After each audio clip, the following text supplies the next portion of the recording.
was Donald Bevan, who at the time, or for many years actually, was the editor of Abracadabra magazine, which is a weekly magazine, killed off by the internet, of course. Anyway, we were at Wolverhampton, and he happened to he didn't know me, but he knew Gordon, and he mentioned to Gordon that an advertiser who had a space on the back page, which is a good place to advertise, had stopped advertising, so he got a vacant space. Just mentioned that to Gordon, and Gordon came over to me and said, "Oh, Donald Bevan's got a vacant space. I think it was a quarter page. You could make him an offer to advertise." I said, "I haven't really got anything to advertise." He said, "Well, you know, just take the space." Yeah. So I saw Donald, and that was it, did the deal, and I took that advertising space. But what I was determined to do was have a new advert every week, change the copy, because people in a lot of magazines, club magazine type things like that, specialist magazines, you get the same advertisers, and they put the same advertising week after or month after month, but this was every week, and it gets a bit boring. The editors don't really like it because I know it's a bit boring, and the readers don't like it. So I thought I'd change every week. So can I just check with you, changing the every week? I know that you quite enjoyed being a bit controversial with it as well. Can you remind me what I'm just going to come on to that. Oh, sorry. Yeah. So, fairly early on, I put on there, better to reign in hell than serve in heaven, Satan. That was it, and then obviously, you know, who it was, advertising Black Artefacts. And, oh gosh, next week I had loads of letters in complaining, this is not right. You know, oddly about this, Goodliff, who started the magazine, his main business was actually doing church furniture. Anyway, like people wrote in, and great for Donald, published a couple of the letters, "Oh, this is wicked and all this wrong," you know. And anyway, I didn't know Alec was going to do this, but Alec wrote in. And of course, he pointed out that it's a quote from Milton's Paradise Lost. Milton being considered up there with Shakespeare when it comes to English language, literature and poets. That was it then, we never had any more complaints. But it got good, it got the controversy I wanted, really. Yeah. But I changed the advert every week from then. Yeah. And so, having got the advert, what did you do next? You said you'd kind of already, the genesis of Black Artefacts had happened with meeting the majors, where you were like trying to sell off some bits and bobs and make some money.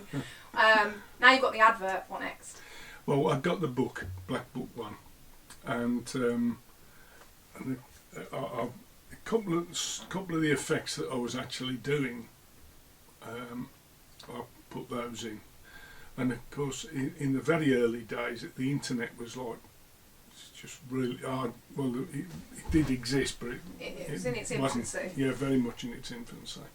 And so I had to print a small catalogue, which was a couple of sheets of A4. People had to write to me. I had to print them out, put it in an envelope, stamp, address it, post it to them. And if they wanted to order something, they either had to write to, well, they either rung and ordered it and then had to send a cheque, or they, had to just send a cheque and tell me what they wanted. What's a cheque? Exactly, yes. So there are people watching this video who have no idea. And anyway, then the internet sort of became a bit more of a thing. And I was actually one of the very, very first magic dealers to have a website. And it was simple, very, very basic. But even then, you had to email what you wanted, and you still had to send a cheque. This was before PayPal. And of course, I have a link to PayPal, which isn't for this video. No time. Yeah. Before PayPal, people had to send cheques. And again, as the catalogue grew and I put more things in it, I was printing this colour catalogue on A4 paper, and it, and posting it out. And anyway, the website grew, and I eventually got a shopping cart, but we were one of the first to actually use the internet. And I remember the excitement of having the internet in the house, but not really knowing what to do with it. And myself and Helenovich sneaking onto it, and then not knowing what to do. Just sat there like, what? I don't know if this is right for this video. I can remember the very first internet search I ever did. Yes. And I remember a thing on the radio about people who making tapes in haunted places and hearing voices in the static. Yeah. And this one was, I'd love to find Miss Stone, an Irish voice. So I just put in, and I don't even know what the search engine was, I just put in, I'd love to find Miss Stone. Ping, it come up with this little website, very simple website, and it got a recording of that on it. Anyway, so how has it evolved since it first started? Obviously, you've talked a little bit about the evolution from the catalogue to the website, because people would ring up, make card payments, and then to PayPal, What else has changed?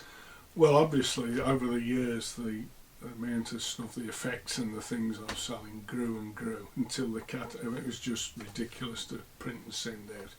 So that's when I developed the website, which I do myself. Yeah. Got the website, got the items on it, so it's like a colour catalogue online. Yeah.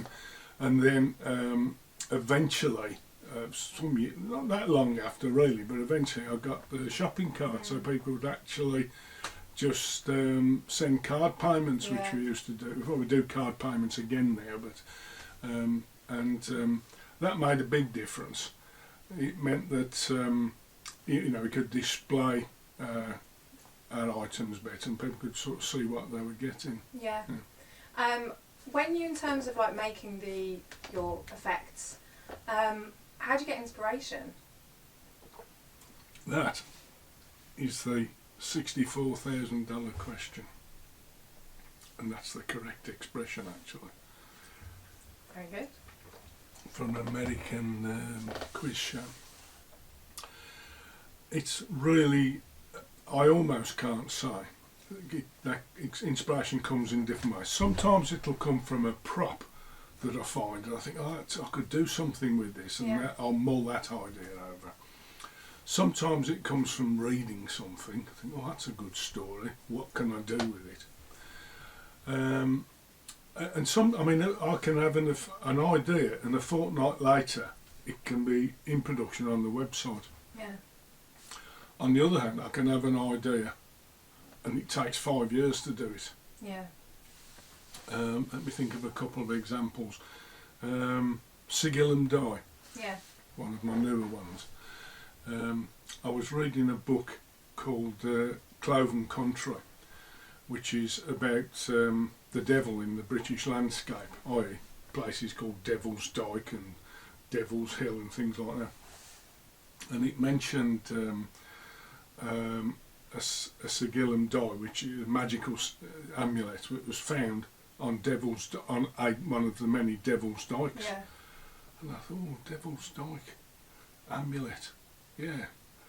And the idea came from that. But when I'm doing the effect, I have to think of making it, also posting it, how much it's going to cost me to make it, how can I post it. Yeah. Quite a lot of the stuff we did in the early days was quite big and bulky, and it was so expensive to post that gradually, especially going abroad, I've sort of phased a lot of that out. But Sigil and Die was from reading something in a book. But another big source of inspiration is normal conjuring effects, and I love taking what's in effect a standard magic trick and altering it and making it bizarre, because there's a big difference between a card trick and a bizarre magic performance. But I love writing the stories. In fact, I've actually one of my books is a lot of stories Yeah, in yeah. it. The Short Dark Tales for Long Dark Nights, there's no magic in it. It's all stories Yeah. that I've written, some of which I've done magic from, or from magic, effects. Yeah. Yeah, I think, and sometimes I know that you'll wake up in the middle of the night and Oh, definitely. Yeah. and ideas that have been swimming around will start to kind of come to fruition. Yeah. Music, Oh, I think music's another one that you get inspiration from. Yes, definitely. It can give it a feeling, when I do the videos showing the effects, I'm always very careful about music to set atmosphere. Yes. Give an example. Yeah. One, I think it was actually the very first effect, was something I bought at Blackpool Convention off Joe Riding called Contradiction Prediction. Right. And Joe Riding was an absolute genius, underrated really. He should be way up amongst the very, very clever man. Contradiction Prediction, I thought I'd actually purchased a couple of sets of room cards. Yeah. And I converted his effect to using runes, and I called it Pair of the Runes, which Yeah. I did in the Black Magic 30 Yeah. show.